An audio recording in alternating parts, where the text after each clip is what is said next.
And Jeff, the beginnings. Where does your background Well, begin? I'm also a huge liar. I know that for a fact. We have often lied, cheated, and steal together. Yeah. See, that's the curriculum you have to create, Lying 101. Lying 101. John does teach that. Yeah. It's the business course. That's right, he is a journalist. Yeah, so I started out with classical guitar.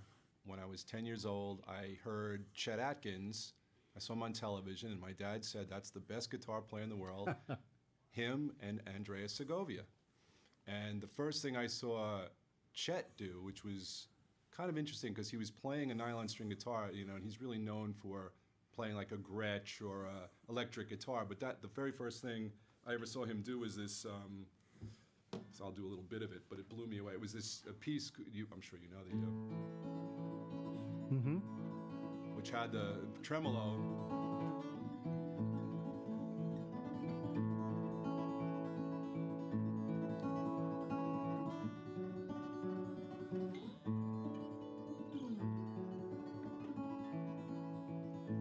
Two parts going on. Yeah. So you're listening to a little of Recuerdos de la Alhambra by Francisco Terrega.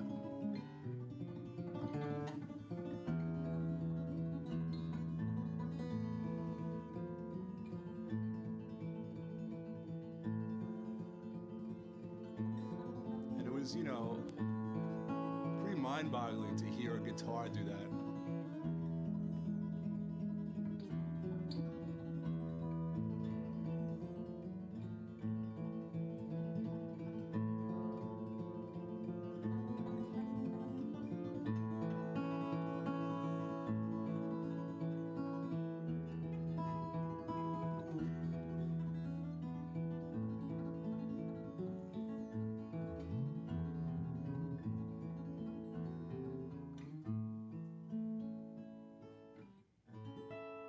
Awesome.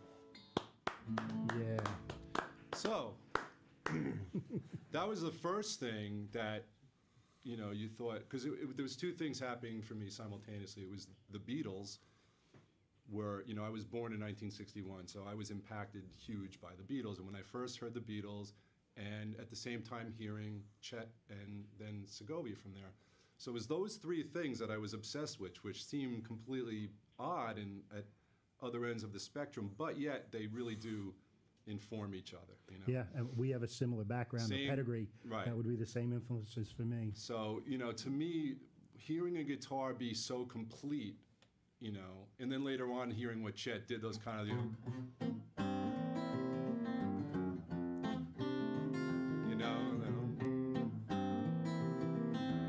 those, you know, where you had the bass notes going, but there's like a bit,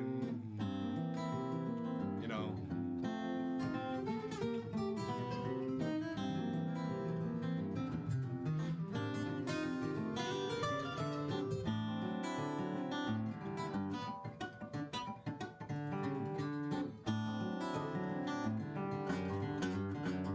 Yeah, so those kind of things together, hearing the Beatles, which was, I think the first album I heard was Revolver, and not knowing it was who they were, you know, I was too young, but hearing that music sounded like magic to me.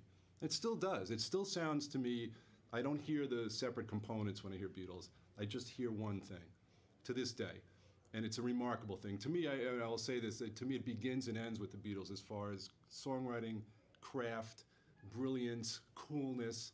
It's still there in spades. And it never, ever will go away. It's that good. And there was something about what they did as people together in a room that was huge, powerful, palpable, you know. And then, of course, the songs, you know, the tunes are just unbelievable. Wow. And the sound of their voices and all that. So, you know, if anybody is serious about music, that's something to just, you know, especially if you're younger, you didn't grow up with it, but it's there, you know, go back, submerge yourself in it because it makes you better, you know, it makes you a better person. You can't help but feel good when you listen to that music. It's awesome. You know? Yeah. Thank you.